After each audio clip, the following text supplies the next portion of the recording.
مجھ کو مدینے کی فضا آتی ہے، یاد جب مجھ کو مدینے کی فضا آتی ہے،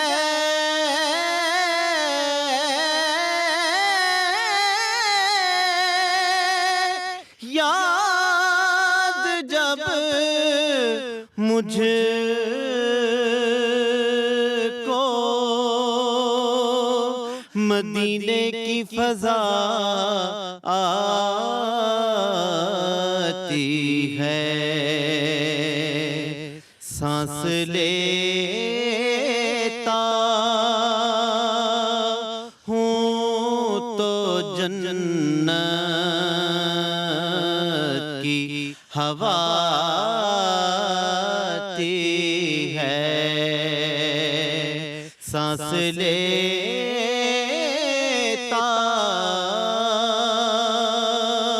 ہوں تو جنت کی ہوا آتی ہے،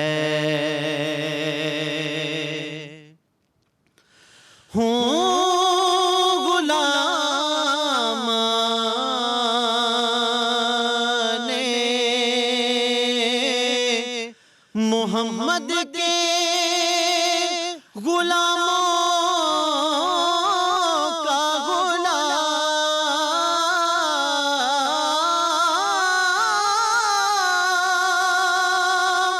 ہوں، غلامان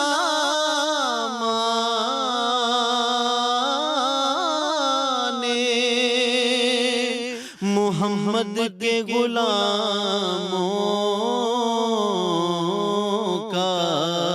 غلام، خاک ہوں خاک کو بچھنے کی عادت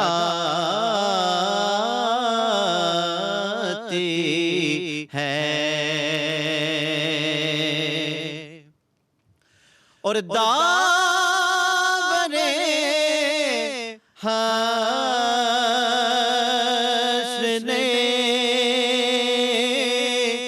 یہ کہہ کے مجھے چھوڑ دیا،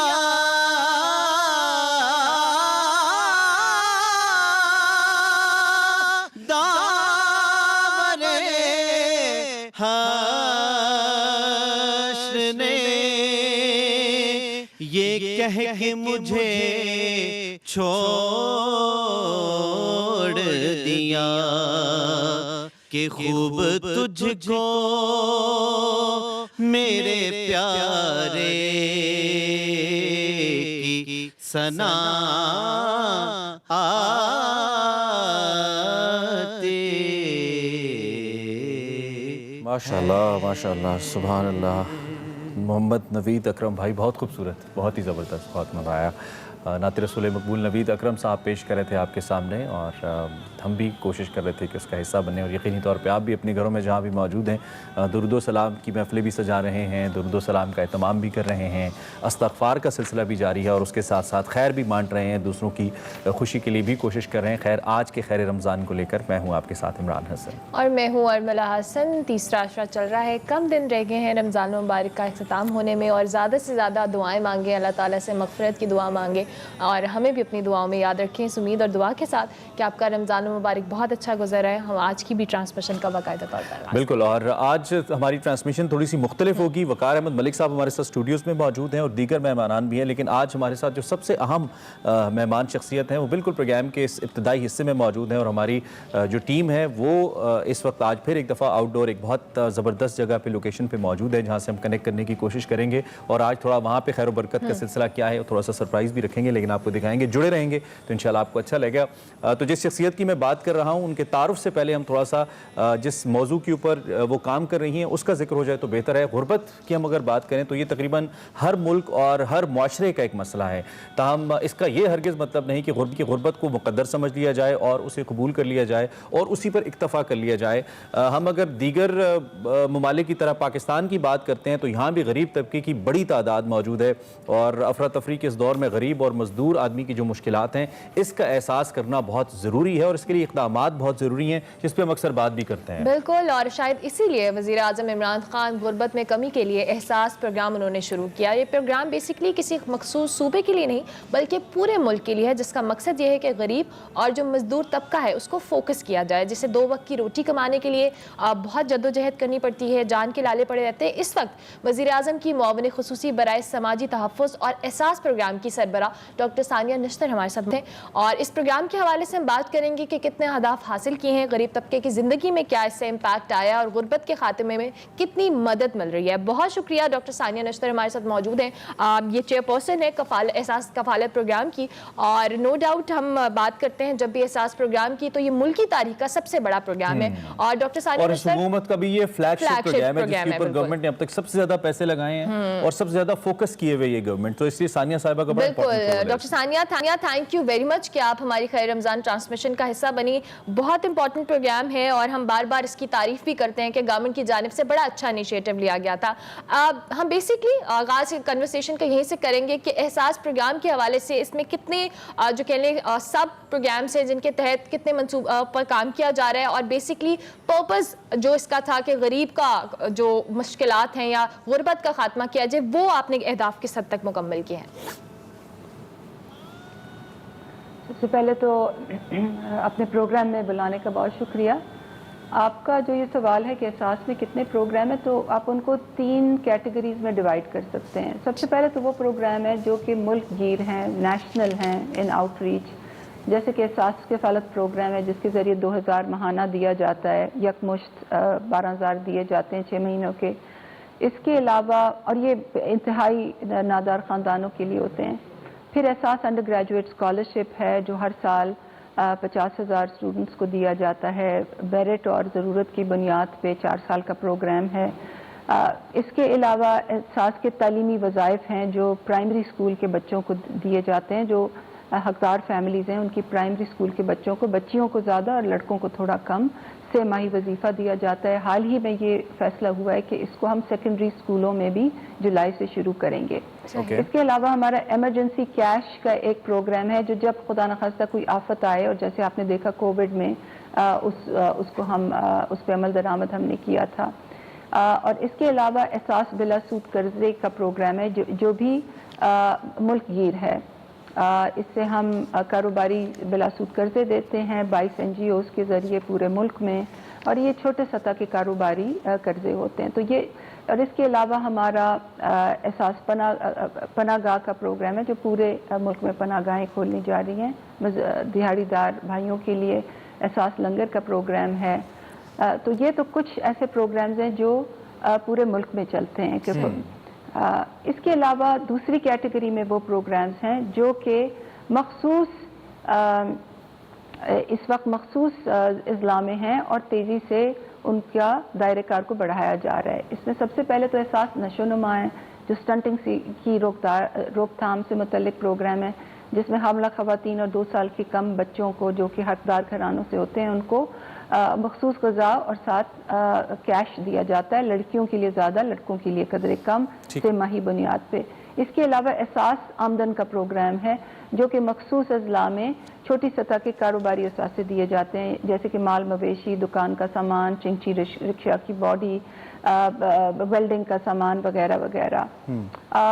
और कोई भूखा न सोए जो है वो हमारा मोबाइल लंगर का प्रोग्राम है जो भी इस वक्त 4 शहरों में शुरू किया है। तो दूसरी कैटेगरी में ये कुछ मखसूस प्रोग्राम है जो कुछ प्रोग्राम है जो मखसूस अज़ला में है। और तीसरी कैटेगरी की उन प्रोग्रामों की है जो अभी रोल आउट होने हैं इंशाल्लाह बहुत ही बहुत ही अनकरीब। उसमें यूटिलिटी स्टोर्स पे कमोडिटी सब्सिडीज़ का प्रोग्राम है हकदार ख़ानदानों के लिए, जो हम यूटिलिटी स्टोर के इश्तराक से कर रहे हैं। इसके साथ एहसास वन विंडो का प्रोग्राम है, जहां जो पहला वन विंडो एहसास सेंटर जो है इस्लामाबाद में सितारा मार्केट में खुलने जा रहा है।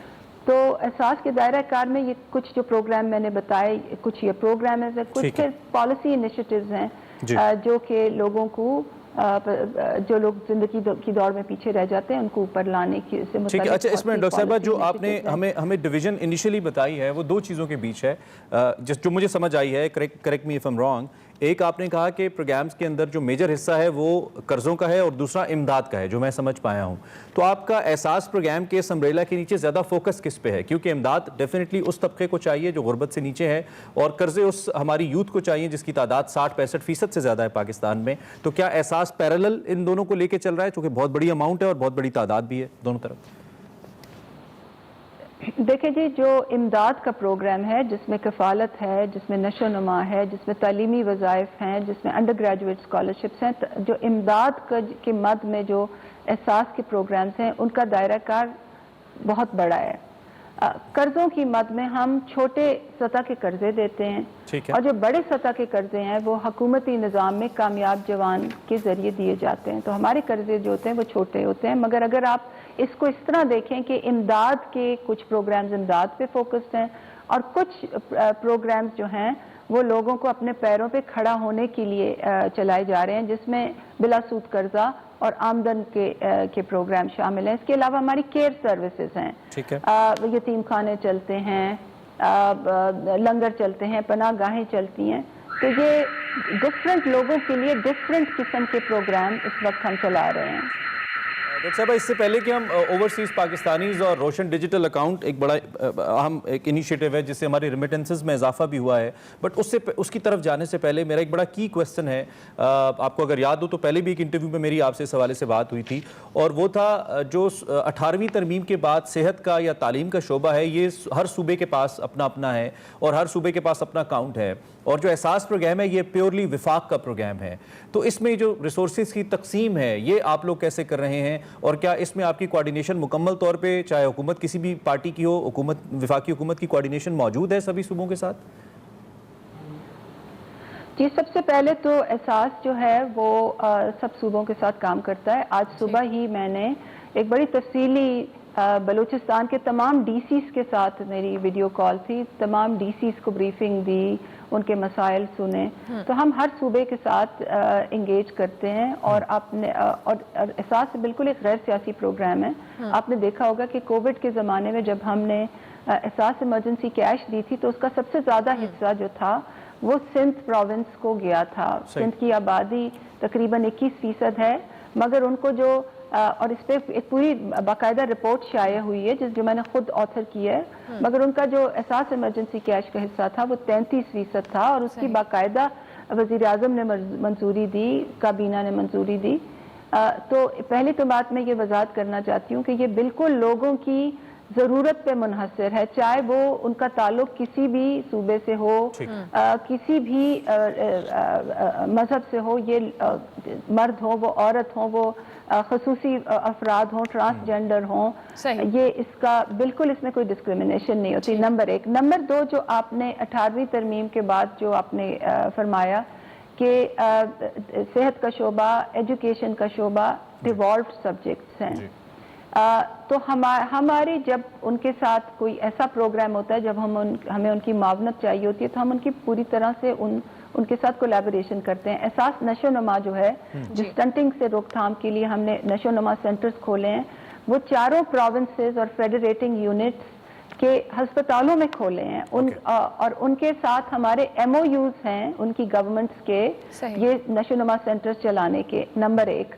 नंबर दो, जो हमारा जो तालीमी वज़ाइफ का प्रोग्राम है वो भी हमारे उनके साथ MOUs हैं, और जो हम वजीफे देते हैं वो उन बच्चों को देते हैं जो प्रोविंशियल स्कूल्स में होते हैं। अब जब हम उसको सेकेंडरी लेवल तक ले जा रहे हैं तो वो बाकायदा उनके साथ प्रोविंशियल गवर्नमेंट्स के साथ MOUs के तहत हम करेंगे। जो हमारा स्कॉलरशिप प्रोग्राम है, अंडर ग्रेजुएट स्कॉलरशिप प्रोग्राम है, वो प्रोविंशियल टेरिटरीज पे सरकारी जो यूनिवर्सिटीज़ हैं وہ ان میں ایک خاص فارمولے کے تحت اسکالرشپس جاتی ہیں. تو صحیح. اکراس آل پروگرامز ہماری فیڈرل پروونشل ایک انگیجمنٹ ہوتی ہے. اور ایمرجنسی کیش کی جب ہماری ڈسٹریبیوشن تھی, ابھی کفالت کی جو رمضان میں جو کیش ڈسٹریبیوشن ہے اس کے جو لوکل انتظامات ہیں, کیمپس لگانے, ڈسٹرکٹ ایڈمنسٹریشن کو موبلائز کرنا, پولیس کا کور دینا, وہ تمام ضلعی انتظامیہ کے ساتھ ہماری مشاورت ہوتی ہے اور ان کی مشاورت کے مطابق ہی ہم کیمپس لگاتے ہیں. اچھا, تو یہ پوری طرح ایک کولیبوریشن ہوتی ہے. ڈاکٹر ثانیہ, اس کے ساتھ ساتھ اسٹوڈنٹس کے حوالے سے بھی آپ نے اسکالرشپ کا بھی ذکر کیا. طلبہ کو احساس وظائف تعلیم کے جو حوالے سے دیے جا رہے ہیں, یہ پروگرام بیسکلی کیا ہے, اس میں کس طرح سے طلبہ کو اکوموڈیٹ کیا جا رہا ہے, کیونکہ اوبیسلی آپ نے کہا کہ اسکالرشپس بھی دی جا رہی ہیں, سو اس میکنزم کے حوالے سے بھی بتائیے گا. دیکھیں جی, ہماری دو سیپریٹ چیزیں طلبہ کے حوالے سے. ایک تو احساس انڈر گریجویٹ اسکالرشپ ہے, جو جیسے کہ میں نے بتایا 4 سال کا پروگرام ہے, 20 ارب کا, ہر سال 50,000 سے زائد اسکالرشپ دی جاتی ہیں ضرورت اور میرٹ کے بنیاد پہ انڈر گریجویٹ اسٹڈیز کے لیے.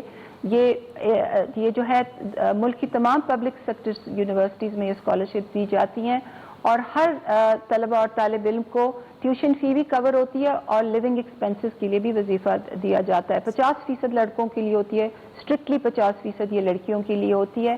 یہ پاکستان کی تاریخ کا سب سے بڑا need and merit based undergraduate scholarship programme ہے. 2 سال سے یہ چل رہا ہے, سکسیسفلی آن ٹریک ہے, پورے ٹارگیٹس اس کے میٹ ہو رہے ہیں.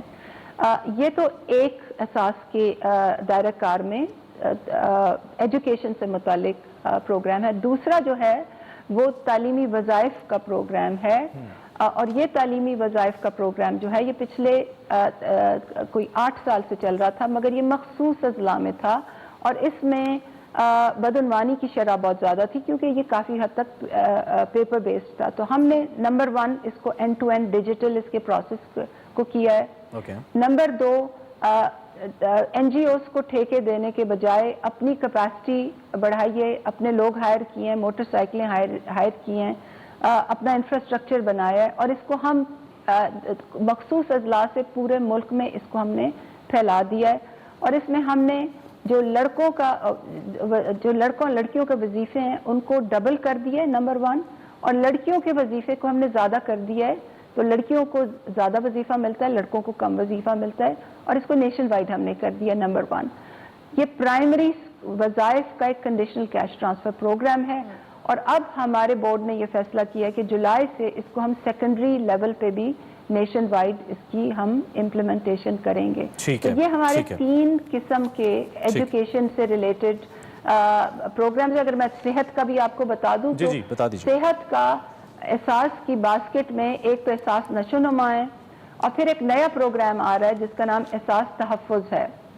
اور احساس تحفظ جو ہے وہ ان لوگوں کے لیے ہوگا جو کہ صحت انصاف کارڈ سے کورڈ نہیں ہیں.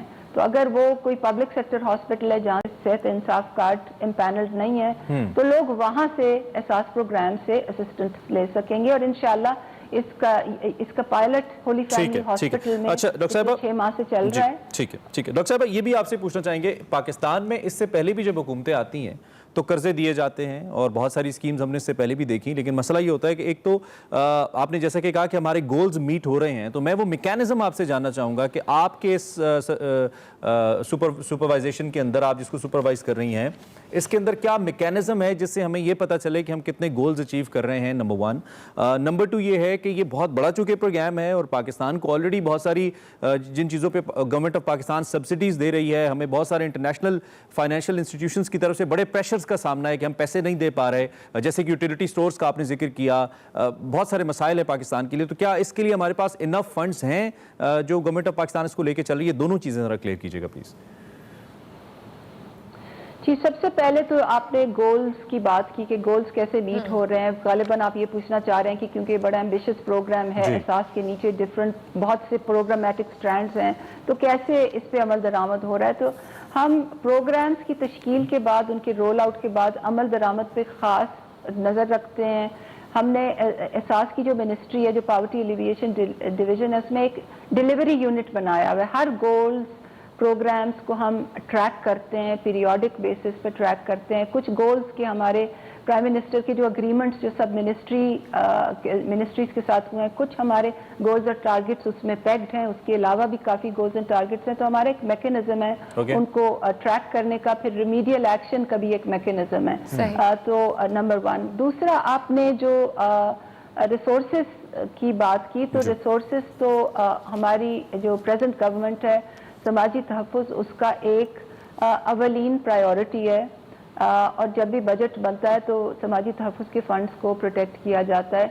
आपने थोड़ा सब्सिडीज़ के बारे में भी क्योंकि बात की, तो उसमें मैं ये कहना चाहूँगी कि पाकिस्तान में कई दहाइयों से बहुत सी सब्सिडीज़ जो है वो अनटारगेटेड बेसिस पे देते हैं, तो उससे आप और मैं भी मुस्तफ़ीद हो सकते हैं। तो अब गवर्नमेंट ने एक फंडामेंटल डिसीजन लिया है कि हमने सब्सिडीज़ को टारगेटेड करना है, और उसके लिए जो एहसास का इस वक्त सर्वे जारी है वो बहुत अहम है, क्योंकि सर्वे की बुनियाद पे ये तयन होगा कि कौन सी फैमिलीज़ किस सब्सिडी के लिए हकदार हैं। आज की डेट में जो सर्वे है वो 85% कंप्लीट है, इंशाल्लाह जून में ये कंप्लीट होगा। और फिर जो भी हमारी लाइन मिनिस्ट्रीज़ हैं उनकी जो उनके साथ हम डेटा शेयरिंग करेंगे, और फिर इस चीज़ पे अमल दरामद होगा कि सब्सिडीज अनटारगेटेड से टारगेटेड की तरफ आएं। ठीक है, so we should be sure कि एक मैकेनिज्म बहरहाल मौजूद है हमारे पास। ठीक हो गया। अच्छा डॉक्टर सानिया, थोड़ा सा ओवरसीज पाकिस्तान के हवाले से, पाकिस्तानियों के हवाले से बात कर लें। गवर्नमेंट ने ओवरसीज पाकिस्तानी के लिए रोशन डिजिटल के तहत रोशन समाजी खिदमत का आगाज़ किया था। बेसिकली स्कीम क्या है और किस तरह से कॉन्ट्रीब्यूट कर सकते हैं इसमें ओवरसीज? जी, रोशन डिजिटल अकाउंट्स जो है वो स्टेट बैंक का एक बहुत अच्छा इनिशिएटिव है, और उसमें बहुत ज़्यादा उसकी अपटेक बहुत ज़्यादा है। हाल ही में उसकी 2 नई स्कीमें आई हैं, और उसमें एक रोशन समाजी खिदमत के नाम से एक स्कीम आई है कि अगर ओवरसीज़ पाकिस्तानी अपने अकाउंट में पैसे डालने के अलावा अगर किसी समाजी कॉज के लिए रकम पाकिस्तान भेजना चाहते हैं तो उनके लिए एक बड़ा आसान तरीक़ाकार उसमें वज़ा किया गया है। आप उनकी वेबसाइट पे जाइए, समाजी खिदमत को क्लिक करें, और उसमें एक मेन्यू अपीयर हो जाएगा कि आप किस प्रोग्राम में को डोनेट करना चाहते हैं, और वो स्टेट बैंक उसको जो निज़ाम बनाए उसके तहत आपकी डोनेशन उस तक पहुँच जाएगी। ठीक है, तो आपने प्रोसेस। और दूसरा यहाँ पे इससे पहले कि हम आपका शुक्रिया अदा करें, मैं यहाँ पे अप्रिशिएट भी करना चाहूँगा, बिकॉज आपकी ट्वीट्स अक्सर मैं देख रहा होता हूँ, फॉलो कर रहा होता हूँ। आप एक एक शख्स को उसकी मुश्किलात का, जहाँ तक आपके लिए ओबियसली पॉसिबल होता है, आपकी टीम रिस्पॉन्ड कर रहे होते हैं, तो this is something actually very good. आखिरी मेरा जो मैसेज ही कह लें आप दे दीजिए, जो लोग जिन लोगों तक गवर्नमेंट अप्रोच नहीं कर सकती, जो हमारे डाटा बेस के अंदर नहीं है, और ओबियसली पाकिस्तान के अंदर बहुत बड़ी ऐसी रिमोट आबादियाँ होंगी, वो कैसे पहुँचें आप तक? उसके लिए कोई मैसेज आप देना चाहें कि इस तरीके से लोग आपको रीच आउट कर सकते हैं? क्विकली अगर आप हमें कुछ बता दें। बहुत अच्छा आपका सवाल है। हमने हाल ही में 8171 स्कीम लॉन्च की है। 8171 स्कीम हमने इसलिए लॉन्च की है कि लोग अपना 13 डिजिट शिनाख्ती कार्ड नंबर हमें 8171 पे SMS करें। ठीक है। जब वो SMS करेंगे तो हम उनको एक ऑटोमेटिक जवाब आ जाएगा। अगर वो एहसास के सिस्टम में हकदार नहीं होंगे, अगर उनके पास कोई गाड़ी होगी, उन्होंने इंटरनेशनल ट्रैवल किया होगा, उनके नाम ज़मीन होगी, या वो सरकारी मुलाजिम होंगे, तो उनको जवाब आ जाएगा कि जी आप एहसास के लिए हकदार नहीं हैं। अगर वो 85% सर्वे में अभी तक हकदार ठहराए गए हैं तो उनको मैसेज आ जाएगा। और अगर वो हमारे सिस्टम में एग्जिस्ट नहीं करते तो उनको कहा जाएगा कि आप हमारे रजिस्ट्रेशन डेस्क पे जाके अपना सर्वे करवाएं, क्योंकि कुछ लोग जो सर्वे से रह जाते हैं उनके लिए ये सहूलत हमने फराहम की है। ठीक है। रजिस्ट्रेशन डेस्क हमने अनफॉर्चुनेटली ये भी मैं बताती चलूँ आपके तवज्जुह से कि पिछले एक हफ्ता पहले हमने पूरे मुल्क में अपने रजिस्ट्रेशन डेस्क कोविड की वजह से एहतियाती तदबीर को सामने रखते हुए बंद किए हैं, क्योंकि वहाँ पे बहुत हजूम जमा हो जाता है। तो अगर कोई ऐसा शख्स हमें मैसेज करेगा तो उनको मैसेज ये आ जाएगा कि आपने अपनी रजिस्ट्रेशन करानी है, और जैसे ही डेस्क खुलेंगे तो हम आपको مطلع کر دیں گے. ٹھیک ہے ہو ڈاکٹر گیا. صاحبہ. بہت شکریہ ڈاکٹر ثانیہ کہ آپ ہماری ٹرانسمیشن کا حصہ بنی. بہت زبردست آپ کر رہی ہیں and we wish government a very best of luck کہ جو آپ لوگوں کا ٹارگیٹ ہے, جو گولز ہیں, آپ اس کو اچیو کر سکیں. اسی نوٹ پر ہمیں ایک اور بریک نیت لینے تو ہیں. بہت اچھی ہے. آپ بھی اگر دیکھ رہے ہیں ضرور اس کی جانچ پرکھ ضرور کریں, کیونکہ ہمارا رائٹ ہے, we are the taxpayers. And then if you feel کہ یہ ایک ایسا پروگرام اس کو سپورٹ کرنا چاہیے تو اس میں اپنا role being a citizen of Pakistan ضرور ادا کریں. 8171 پہ میسج کر کے جو لوگ ہمیں دیکھ رہے ہیں وہ اس پروگرام سے فائدہ اٹھا سکتے ہیں. کوئک بریک لینی ہے, بریک کے بعد آتے ہیں.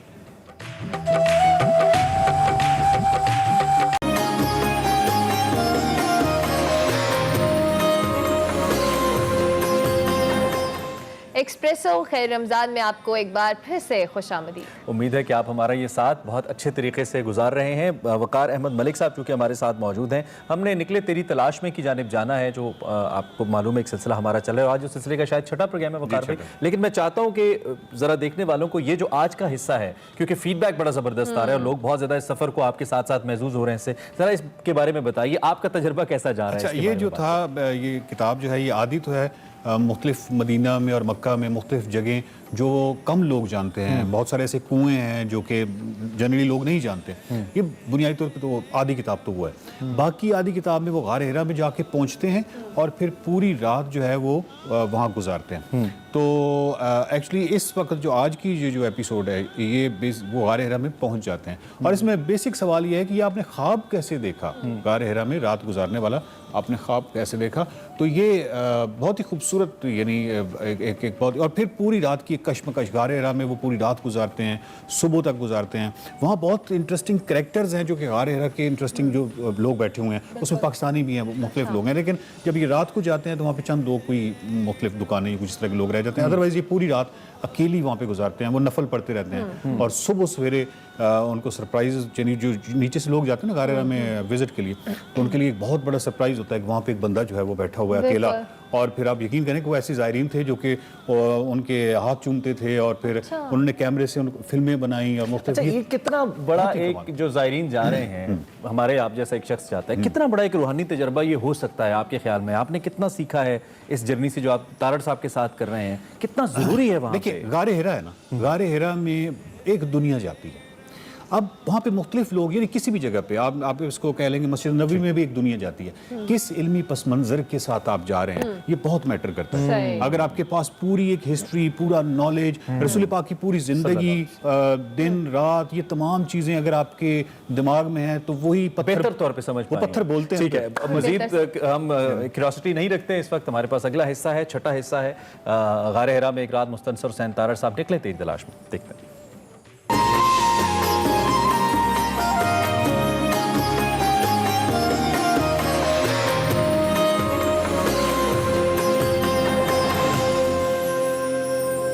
السلام علیکم ناظرین, آپ دیکھ رہے ہیں نکلے تیری تلاش میں, اور میں ہوں وقار احمد. تارڑ صاحب سے بات ہو رہی ہے ان کی کتاب غار حرا میں ایک رات پر. غار حرا میں ایک رات جو بڑی کمال اور بڑی منفرد کتاب ہے, بہت ہی خوبصورت سفر نامہ ہے. تارڑ صاحب, ہماری جو سوالات کا سلسلہ ہے وہ اسی طرح جاری ہے, اور اب ہم لگ یہ رہا ہے کہ غار حرا کے بہت ہی قریب پہنچنے والے ہیں. پہلی غار حرا میں کے حوالے سے جو سب سے پہلے جو میرے ذہن میں سوال آیا اس کتاب کو پڑھ کے, اور آپ نے اس میں ذکر بھی کیا ہے کہ آپ نے اپنی اس خواہش کا اظہار اپنی فیملی سے کیا کہ میں ایک رات غار حرا میں گزارنا چاہتا ہوں. بیوی مان گئی, بچوں نے مخالفت کی. تو سوال یہ ہے کہ یہ خواہش کب سے آپ کے ذہن میں تھی, اور بچوں کے کیا تحفظات تھے, اور پھر بچوں کو آپ نے منایا کیسے؟ بیسیکلی 2 مرتبہ جب میں گیا ہوں, ایک مرتبہ غار حرا جو لوگ گئے ہیں جانتے ہیں کہ جبل نور جو ہے اس کی چوٹی سے پھر نیچے اترنا پڑتا ہے, بڑی خطرناک سیڑھیاں سب, جی. اور پھر رائٹ ہینڈ پہ ایک اور کھو سی ہے, آپ سمجھ لو, اس میں بڑے بڑے پتھر ہیں. جی. ان پتھروں کے بیچ میں سے ہو کے تب آپ غار حرا تک پہنچتے, اور وہ پتھر ایسے ہیں کہ سمجھ کر گزرنا پڑتا ہے. جی. اور جب میں پہلی مرتبہ گیا ہوں تو وہاں اتنا رش تھا, اتنے لوگ تھے کہ آگے سے دکھائی نہیں دے رہا تھا, اور مجھے وہ بند جگہوں کا جو خوف ہے نا, میرا دم گھٹتا, کلاسٹروفوبیا, تو میں نہیں جا سکا. جی جی. اور اس کے بعد ہم ایک دفعہ گئے ہیں تو تب بھی بڑا رش تھا, تو وہ ہم غار حرا کی چھت پہ میں اور سمیر بیٹھ گئے, تو ہم نے یہ دیکھا کہ جو لوگ باہر نکلنا چاہتے ہیں سین میں پھنسے ہوئے تھے, ان کو ہم ہاتھ پکڑ کے باہر, اس بہانے ہم نے تھوڑا سا ثواب حاصل کیا. تو تب میں نے ایک خواہش نے جنم لیا. آپ جانتے ہیں کہ جو ہم تھوڑے سے نہیں، بہت جنون خیزی تو بہت ہوتی ہیں جنوں میں جتنی بھی گزری، تو ممکن جو چیزیں ہوتی ہیں ان کا تو سب تصور کر لیتے ہیں، سب خواہش کر لیتے ہیں، لیکن ناممکن کو تصور کرنا اس کے لیے ایک تھوڑا سا پاگل پن درکار ہوتا ہے، جو مجھ میں ہے. تو میں نے کہا کہ کبھی موقع مجھے ملا، ایک خواہش کا اظہار کر دیا، تو یہاں میں پوری رات گزاروں گا. ٹھیک. یہ آغاز تھا. بچوں کے ساتھ بات کیا، ان کو سوال ہی پیدا نہیں ہوتا. میری بہو جو تھی رابعہ، وہ کہنے کی نہیں وہ بابا جان وہاں تو سعودی پولیس تو ڈنڈے مارتی ہے لوگوں کو، آپ کو نہیں پتا، وہ پکڑ کے اندر دے دیتے ہیں، پھر پتہ نہیں چلتا اخباروں میں. میں نے کہا بڑا ڈرایا اس کا کام ہی ڈرانا مجھے. تو فائنلی میں نے سلجوق کو کہا، میں نے کہا دیکھو میں جاتا ہوں، اگر وہاں پہ کوئی مسئلہ ہوا تو میں واپس آ جاؤں، یہ میرا تم سے وعدہ ہے. خیر وہ ریلیکٹنٹ بہت تھا. میں نے کہا کہ اچھا آپ اپنے سٹاف سے ادھر ادھر پوچھو. انہوں نے کہا جی میں نے سب سے پوچھا ہے، کسی نے بھی یہ نہیں کہا کہ وہاں کسی نے رات گزاری ہے. اور یہ پوچھا ہے کہ پابندی ہے، کچھ کہتے ہیں ہاں پابندی ہے وہاں نہیں جا سکتے، کچھ کہتے ہیں جی پتہ نہیں. مطلب یہ عجیب و غریب صورتحال تھی. تو میں نے کہا اس کا یہی ہوتا ہے نا کہ اب دیکھتے ہیں تو بات کر کے دیکھتے ہیں، زیادہ سے زیادہ جواب مل جائے گا. تو انہوں نے سلجوق نے اپنا ڈرائیور بھیجا مجھے، اور وہ جو پلاننگ تھی، کیونکہ میں نے رات گزارنی تھی، دن کے وقت پہ زائرین ہوتی ہیں، تو سرے شام ہم پہنچے وہاں پہ دامن میں جبل نور کے. اور بیٹے میرے نے اس کو ہدایت کر رکھی تھی کہ آپ نے وہاں پہ کھڑے رہنا، اور والد صاحب جو ہیں ان کا تھوڑا سا پرزہ جو ہے اس طرح کا ہے، یہ ادھر ادھر کے کہا کہ آ جائیں گے تو تم نے ان کو واپس بھی لے کے آنا. اب جب ہم وہاں گئے ہیں تو راستے میں میرے ذہن میں ایک تصویر چلتی رہی. تو میں نے یہ طے کیا کہ اگر نہیں بھی میں رات رہ سکتا تو جبل نور تو ہے نا، وہاں تو کہیں نہ کہیں رسول اللہ صلی اللہ علیہ وسلم کے قدم ہوں گے، وہ وہاں جاتے تھے، تو وہاں نہ صحیح اس کے کسی پتھر کے نیچے پڑ رہیں گے، رات گزار لیں گے. چنانچہ ڈرائیور نے جب کہا تھی مجھے تو صاحب نے کہا، میں نے کہا صاحب کی ایسی تیسی، صاحب کا باپ کر رہا چلو واپس. اس کو میں نے ڈرا دھمکا کے واپس کر دیا. تو باہر طور وہ میں نے جو چڑھائی کی، لوگ آ رہے تھے واپس، میں اوپر پہنچا ہوں، وہاں کے پاکستانیوں نے ہوٹل شوٹل کھول رکھے تھے ٹینٹ شینٹ لگا کے. تو وہاں پہ میں نے پوچھا کہ بھئی یہ غار حرا کا یہاں پہ، وہ سارے اپنی دکانیں بند کر رہے تھے. انہوں نے کہا سر وہ آپ کل آئیں یہاں پہ، اب کیا کریں گے یہاں نیچے کس طرح جائیں گے آپ؟ میں نے کہا نیچے تو میں کل جاؤں گا، آج تو نہیں جاؤں گا، کیونکہ اندھیرا ہوتا ہے اس میں، وہاں پہ لائٹ کا انتظام نہیں. طاہر صاحب، غار ہرا میں ایک رات جو کتاب ہے اس میں ایک چیپٹر ہے فہرست سامان برائے غار ہرا، اور مجھے آپ کی دوسری ایکسپیڈیشن یاد آ گئی نارتھ کے حوالے سے. اس میں بھی ایک سامان کی فہرست جو ہے وہ اس طرح مرتب کی جاتی تھی، اور آپ کرتے رہے، اور کتابوں میں آپ کا ذکر بھی ہے، اس حوالے سے آپ نے کیا ہے. آپ نے ایک فہرست یہاں بھی مرتب کی کہ کون کون سی چیزیں جو ہیں وہ غار میں شاہ بصری کے لیے ساتھ لے کر جانی ہیں. تو اگر ممکن ہو تو ناظرین کو اور مجھے بھی شیئر کر دیں کہ وہ کیا کیا چیزیں تھیں، کیا کیا مطلب چیزیں جو ہیں وہ آپ لے کر گئے تھے شاہ بصری کے لیے غار ہرا. تو ایک تو میں نے خوراک جو تھی وہ اپنے دہی اس زمانے کی، میں نے دودھ رکھا کافی، ٹھیک ہے، اور کھجوریں رکھی، ٹھیک ہے، تھوڑا سا پھل رکھا. اس کے سوا کچھ نہیں تھے. ایک سینڈوچ میری بہو نے بنا کے دے دیا، اور وہ مجھے مجبوراً کھانا پڑا کہ آپ کو بھوک لگے گی، اور بھوک وہاں نہیں لگتی ایسا. تو کھانا میں نے سمپل وہ رکھا اسی زمانے کا، تب بھی کھجوریں لے کے جاتے تھے اور دودھ لے کے جاتے. اسی طرح میں موبائل لے کے نہیں گیا کہ میں تصویریں نہ اتارتا رہوں. اچھا، موبائل تب تو نہیں تھے، اور میں اس کا کوئی ریکارڈ بھی نہیں رکھنا چاہتا. میں گھڑی بھی نہیں لے کے گیا تاکہ وقت کا بھی کوئی پیمانہ نہ ہو. وقت مجھ پہ گزرے، اور آسمان پہ جو ستارے ہیں ان کی جو موومنٹ ہے اس سے مجھے پتہ چلے. اس کے بعد ظاہر ہے کہ مسلح ایک لے کے گیا، تصویر بھی لے کے گیا. تو جتنا بھی مختصر ہو سکتا تھا سامان، ٹھیک ہے، وہ میں لے کے گیا تاکہ مجھ میں وہ فیلنگز وہی ہوں. नाजरीन, गार हिरा में एक रात की जो किताब है ये ज़रूर पढ़िएगा। ताड़ साहब ने अभी जो फहरिस्त सामान की गिनवाई है कि वो गार हिरा में शब बसरी के लिए कौन सी सामान लेकर गए थे, उसमें एक चीज़ का जिक्र बावजूद उन्होंने नहीं किया, और ये आप खुद देख लीजिएगा। वो एक ऐसी चीज़ है जिसका ताल्लुक 1400 साल पहले से बहरहाल नहीं था, और ये किताब पढ़ेंगे तो आपको आइडिया होगा कि वो कौन सी चीज़ है। गार हिरा में एक रात का जो ये किताब है, इसमें इस वक्त हम इस मकाम पर पहुँच गए हैं कि ताड़ साहब ने उन्होंने रात जो क़याम किया उसकी तफसीलात वो क्या थी वो हमें बताएंगे। तो देखते रहिए निकले तेरी तलाश में।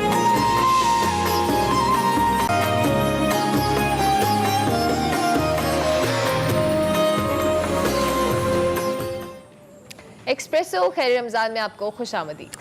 और अब आपको लेकर चलते हैं हम Pakistan children heart foundation hospital के अंदर, जहां पे जो मासूम बच्चे हैं उनके दिल के अमराज के लिए उनकी मुआवनत की जाती है।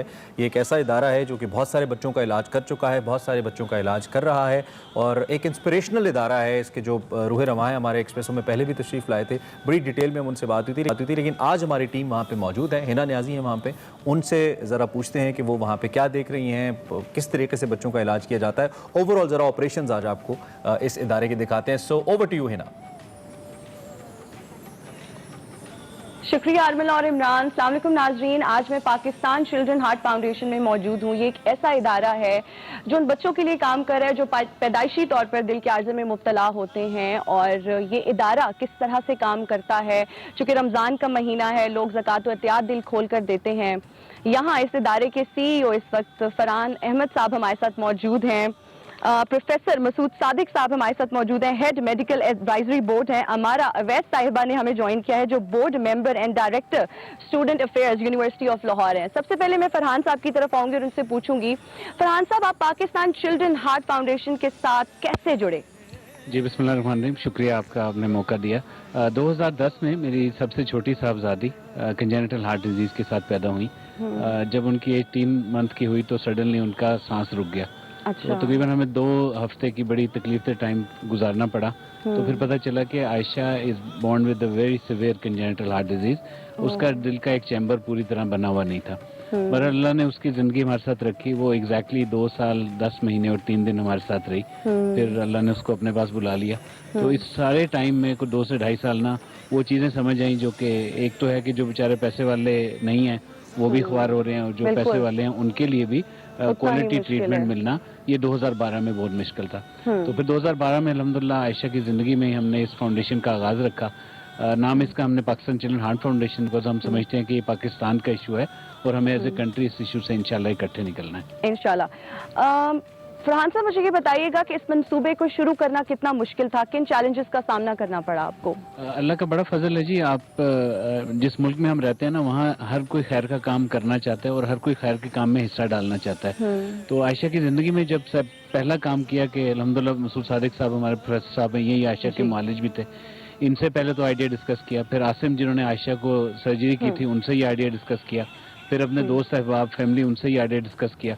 तो किसी ने डिस्करेज नहीं किया, सब ने ये कहा कि यार चलो अगर अल्लाह ने हमें हिम्मत दिया तो हम भी तुम्हारे साथ उसी तरह ही हैं जिस तरह तुम अभी अपने आप को फोकस डेडिकेटेड इस टाइम में कर रहे हो। तो मुश्किलात आई दरमियान में, मतलब लेकिन ऐसी नहीं थी कि जिन्होंने कहीं खुदा ना खास्ता इस काम में रुकावट डाली।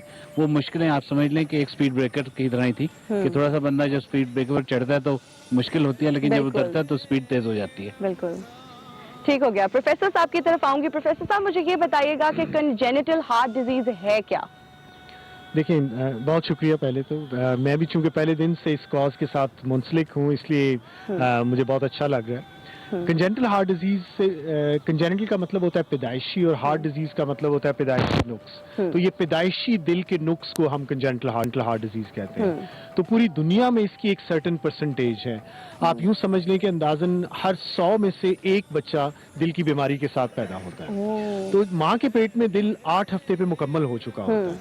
तो ये जो नुक्स है ये उसी वक्त बच्चे में पैदा हो जाता है, और जब बच्चा पैदा होता है तो इस नुक्स के साथ पैदा होता है। अच्छा डॉक्टर साहब, कोई ऐसा तरीका है कि पैदा होने से पहले इस चीज का तयन किया जा सके कि बच्चा इस बीमारी में मुब्तला है? जी बिल्कुल मुमकिन है। अब तो ये बहुत रूटीन प्रैक्टिस है, बल्कि अगर आप बाकी दुनिया में जाएंगे, डेवलप्ड कंट्रीज में जाएंगे, तो वहाँ पे 70 से 80% बच्चे जो आप पैदा होते हैं इस दिल की बीमारी के साथ, उनको पहले से पता होता है। अच्छा। तो 18 वीक्स पे, रफली 16 टू 18 वीक्स पे हम माँ के पेट में ही उन बच्चों का एको करते हैं, जिसको हम फीटल एकोकार्डियोग्राफी कहते हैं। और अल्हम्दुलिल्लाह अब हम ऑलमोस्ट 98-99% श्योरिटी के साथ बता देते हैं कि बच्चे को दिल का नुक्स है या नहीं।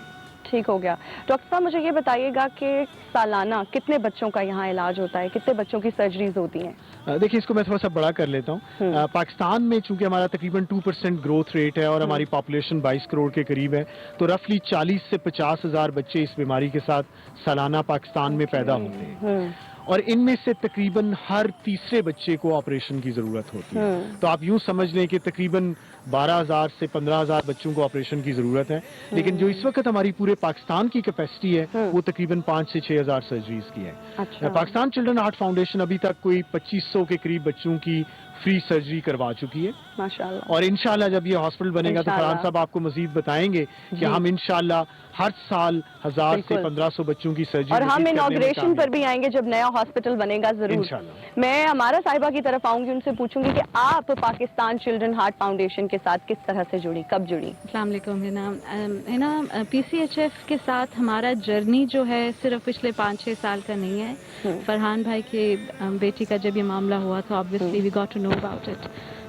मगर ये जो अवेयरनेस और शऊर जो थोड़ा सा हमें उन्होंने पुश जो किया था ना फरहान भाई ने, उससे सबसे पहले हमने यहाँ पे university of heart teaching hospital में फ्री ऑफ कॉस्ट हमने सर्जरीज इनिशिएट की। अभी राइट नाउ पिछले 5 साल में हम एनुअली 150 to 200 यंग चिल्ड्रन यहाँ पे ट्रीट कर रहे होते हैं एब्सोल्युटली फ्री ऑफ कॉस्ट। मगर जिस तरह डॉक्टर साहब ने मेंशन किया था, फिगर्स बताए उन्होंने आपको, पाकिस्तान में 55 to 60,000 children every day every year they are born with this congenital heart disease. मगर हम as an organization हम full capacity पे भी manage करके अभी तक हम 2500 सिर्फ सर्जरीज कर पाए। So we have a huge gap that needs to be filled. फिर जब हमारी इनके साथ इस तरह एसोसिएशन हुई that I myself am a volunteer board member for Pakistan Child Heart Foundation and University of Lahore ने फिर इनको जमीन जिसके सामने हम अभी बैठे हुए हैं, आप पीछे देख रहे हैं बैकड्रॉप में, वक्फ की थी for the purpose of building Pakistan first ever congenital heart disease hospital. It's going to be inshallah 150 bedded hospital, 26,000 square feet plant है इसके। And हम अपनी तरफ से जितना भी effort करें, हम we cannot do it without the support of the teams, the doctors as well as the public whom we're addressing right now. ठीक है।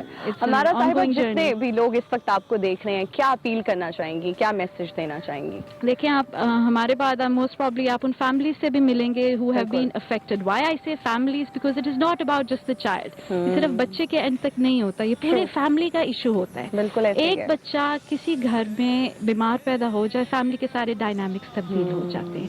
आप खुद उनके टेस्टिमोनियल सुनेंगे एंड यू विल फाइंड के जिस तरह हम we talk about 55,000 to 60,000 children, we're talking about families 55,000 to 60,000.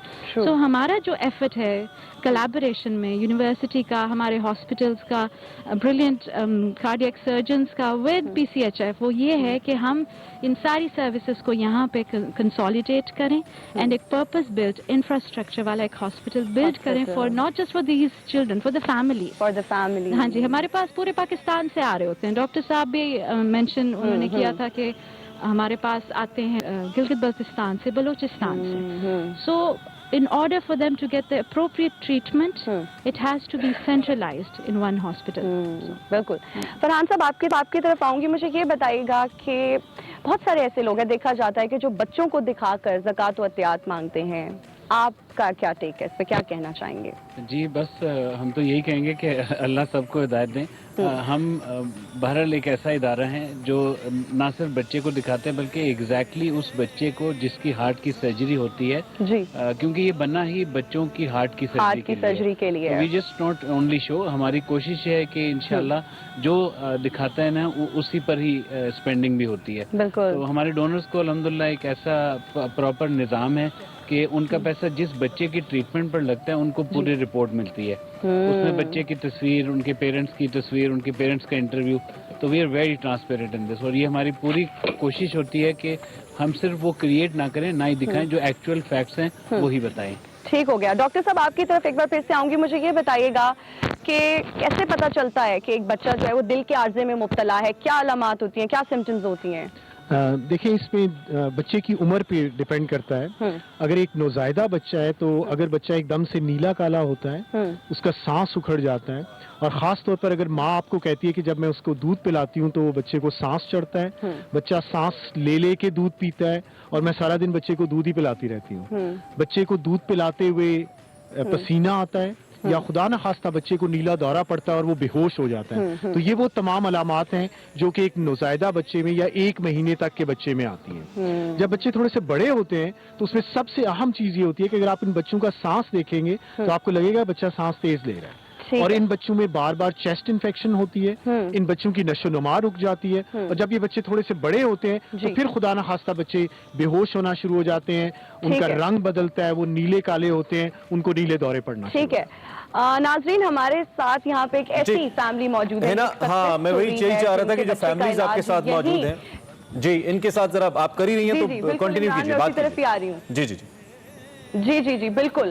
ایسی فیملی ہے جن کے بچے کا علاج معالجہ جو ہے وہ یہیں سے ہوا، Pakistan children heart foundation hospital سے ہوا، اور آج ماشاءاللہ سے ان کا بچہ جو ہے وہ بالکل صحت مند ہے. میں ان سے بات کروں گی. سب سے پہلے تو مجھے یہ بتائیے گا کہ کیسے پتا چلا کہ آپ کا بچہ جو ہے وہ دل کے عارضے میں مبتلا ہے؟ کیا علامات تھی، کیا سمٹمز تھیں؟ یہ جب پیدا ہوا ہے تو ہم مائک تھوڑا سا اپنے قریب کر لیں. تقریباً 6 دن کا تھا جب ہمیں پتا چل گیا تھا. یہ بیمار تھا، ہم نے چیک اپ کروایا تو ہمیں پتا چلا کہ اس کو نا دل کا مسئلہ ہے. تو ہم چلڈرن لے گئے، وہاں پہ جا کے چیک اپ کرایا، انہوں نے ایکو وغیرہ کی ہے تو انہوں نے واقعی بتایا کہ ان کا نا مسئلہ ہے. تو تقریباً 5 سال میں اس کو لے کے پھرتی رہی ہوں. اچھا. جگہ جگہ کوئی علاج نہیں ہوا، کچھ نہیں تو ہوا. کیا کہتے تھے ڈاکٹرز جب آپ لے کے جاتی تھیں؟ وہ کہتے تھے ابھی سے ٹائم دیں، بڑا جیسے جیسے بڑا ہوگا خود ہی ٹھیک ہو جائے گا. لیکن جیسے یہ بچے کا مسئلہ کیا تھا؟ دل میں سوراخ تھا، آپ نے دل میں بتایا؟ سوراخ تھا، اور جیسے یہ 5 سال کا ہوا اس کے ساتھ اس کا وال بھی ٹائٹ ہو گیا اور سوراخ بھی ایک دم بڑا ہو گیا. تو پھر انہوں نے کہا کہ اس کی تو ایمرجنسی سرجری کرنی پڑے گی. ہم غریب لوگ ہیں تو ہم تو گھبرا گئے. پھر ہمیں کسی نے مشورہ دیا، بتایا ہمیں کہ PCHF ایک ادارہ ہے، آپ ان سے رجوع کریں، وہ آپ کی ہیلپ کریں گے. ہم نے ان سے رجوع کیا، انہوں نے ہماری الحمدللہ بالکل فری سرجری کروائی ہے. اللہ کا شکر ہے، ان کی وجہ سے ہمارا بچہ ایک میرا بیٹا ہے. اچھا. اللہ نے اسے زندگی دیا، ہمارا سہارا بنایا ہے. تو آپ نے کچھ نہیں اپنے بچے کا، جب ان کی سرجری ہوئی تو کچھ پیسے آپ نے دیے کیا اس ادارے کو؟ کچھ بھی نہیں دیا. اللہ ان کو ترقی دے، ان کی صحتیں دے. میرے بچے کا فری علاج ہوا ہے اور اچھا علاج. تو آپ سیٹسفائیڈ ہیں، خوش ہیں؟ مکمل طور پہ خوش ہوں، اللہ کا شکر ہے. انہوں نے بہت اچھے ہاسپٹل میں اس کا علاج کروایا. زبردست. اللہ تعالیٰ آپ کے بیٹے کو صحت دے، تندرستی دے. بہت خوشی ہوتی ہے ایسے لوگوں کو دیکھ کر، اور جو پاکستان چلڈرن ہارٹ فاؤنڈیشن ہے واقعی بہت زبردست کام کر رہا ہے. جتنا ہو سکے دل کھول کر زکوٰۃ و عطیات دیں اور اس کاز کو آپ سپورٹ کریں. اوور ٹو یو ارملائن Imran. Thank you so much Hina. Ji ہنا بہت شکریہ. یقینی طور پہ گھر پہ گزرتی ہے، جس گھر میں ایسا کوئی مریض یا ایسا بچہ موجود ہوتا ہے، آپ اس والدہ کے لہجے کے اندر وہ جو کرب ہے وہ سمجھ سکتے ہیں اور دیکھ سکتے ہیں. یقینی طور پہ جو فیملیز بھی دیکھ رہی ہیں ضرور ایسے اداروں کو سپورٹ کریں. پاکستان چلڈرن ہارٹ فاؤنڈیشن بہت زبردست کام کریں. ایک بریک ہم نے لینی ہے اور بریک کے بعد نہیں کریں.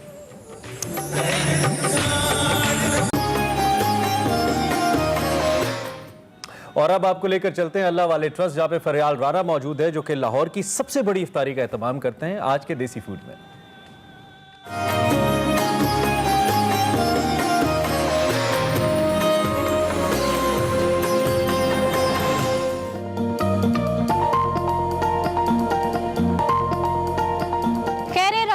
کرونا وائرس میں لاک ڈاؤن کی وجہ سے جہاں پر غریب دھاڑی دار اور کاروباری طبقہ پریشان ہے، وہاں پر مختلف قسم کی فلاحی تنظیمیں بڑھ چڑھ کر کام کر رہی ہیں. انہی میں سے ایک ہے اللہ والے ٹرسٹ.